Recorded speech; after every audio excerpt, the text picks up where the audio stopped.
Hello and welcome to the Conscious Leadership Podcast.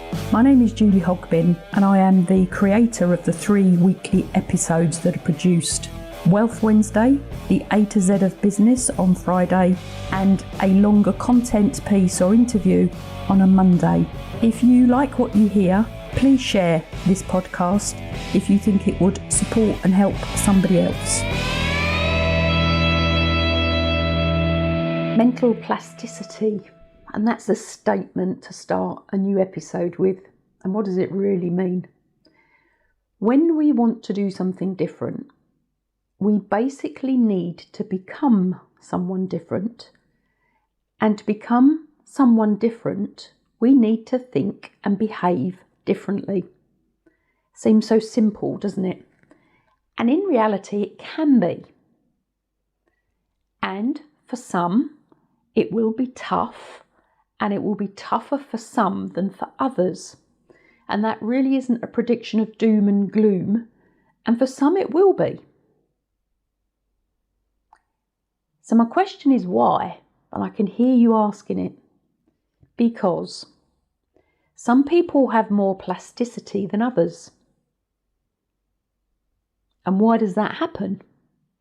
It is because some people find it easier to change and alter habits and ways of being that have served for many years in some instances than others. So why do some find it easier?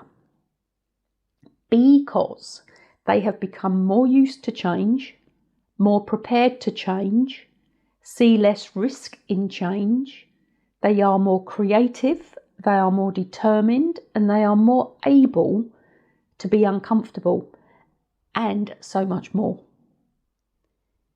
There's a lot to being and doing something differently, and far more than it appears on the surface, to something that seems easy. Your plasticity is your network, and it's an internal network in the brain. Now, I'm not even talking about an external network that may hinder any change that you want to implement.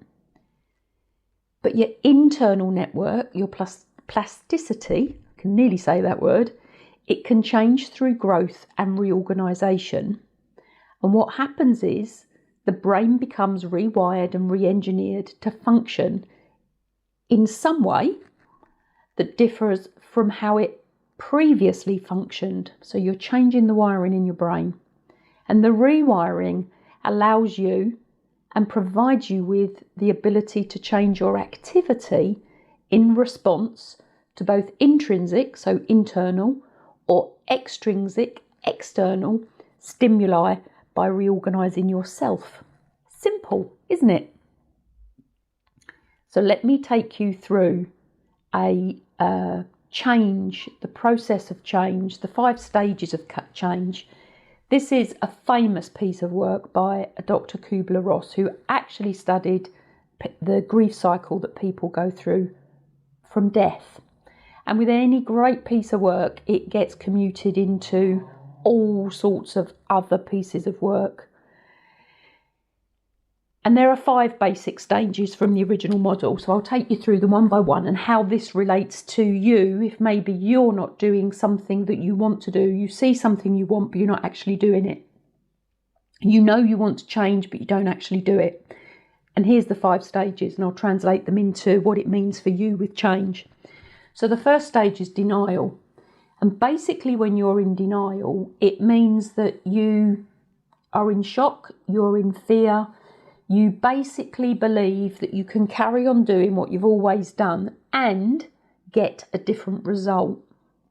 So you're in denial, you're in avoidance, and maybe there's confusion at this stage about what it is that you need and want to change. And then what happens is we accept the fact we need to do something, and here we have a bit of a slippery slope, and if you could see me at the moment, my arms are sort of going up and down. It's a bit like a roller coaster or a marble at the bottom of a dip that with a momentum swings around. So you're on the downward slope, and what happens here is that potentially you can become angry, you can become frustrated, you can be irritated, and on occasions anxiety will sit in here because you know to get the different result you have to do something different. And quite often at this point, when we're talking about change of self, the anxiety comes in because we can't always see the future vision. Now, you will have heard me talk a lot about visioning. There's articles in it that I've written that visioning is in my book, The Life-Changing Magic of Setting Goals, the reality, the how-to practical guide, which is on Amazon if anybody wants to have a look at it. But the anger and frustration is because you know you need to do something different, but you don't quite know what, and you don't quite know how, because you're only just starting on the journey of the change, and you may not have the vision, and you may not know at this point how to get there. What then happens if you don't create that vision and create the know-how and create the change? And please hear this is imposed change and chosen change. I've worked with this a lot over decades. You can then get into that depressed state. So the dip, the bottom dip, where you can become overwhelmed, a complete sense of helplessness. You don't know what to do. You don't know how to do it. And this is very often where people leave the journey of change. So they adopt the fight flight kicks in, and you flight, you run. So you run back to what you already know because it's comfortable, because change is uncomfortable for the majority of us. The more used we are to change, the easier some changes come. And imposed change, chosen change, we go through the same processes. If anybody wants to talk to me about this, please do. So you're in the bottom dip. You don't know what to do. You can fight and flight at this point. You can run away. You can actually experience depression. And that overwhelm is a level of depression where your brain's not thinking. You've got yourself into a stressed state.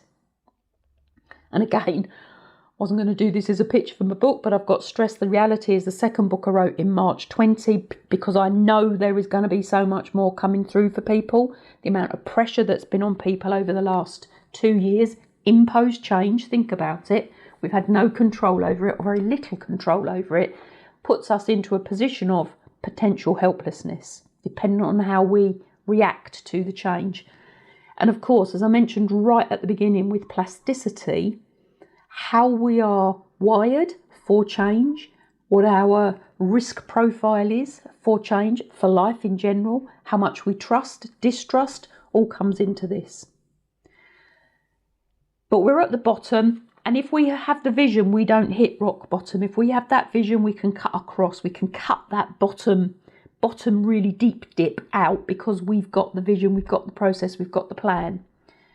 And then what we come into is it's called bargaining, but it's around how we start to implement, start to practice, start to really think about and do the new way of being, whatever that might be, for whatever the change is for you. It could be something big, it could be something little.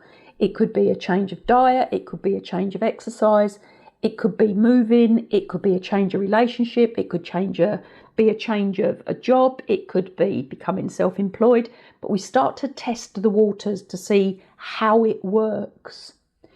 And when we do that really well, and when we're supported through that whole process, when we finally accept the change, whatever it is, and we can assimilate it into who we are and what we do and how we behave, we start to explore all the options. We start to explore the reality of the whole thing, but from a position of acceptance rather than denial. So we're over the other side of the curve. And when we can do this from a position of acceptance, our end result is better than where we started. Because remember, for most of you listening to this episode, you will have chosen the change. So when we choose the change and we see it through to the end, we are in a better position, because clearly we wouldn't choose a change that puts us in a worse position, says I, thinking about that. Most people wouldn't. So you choose a change, you want something to happen, but it's to make your life better.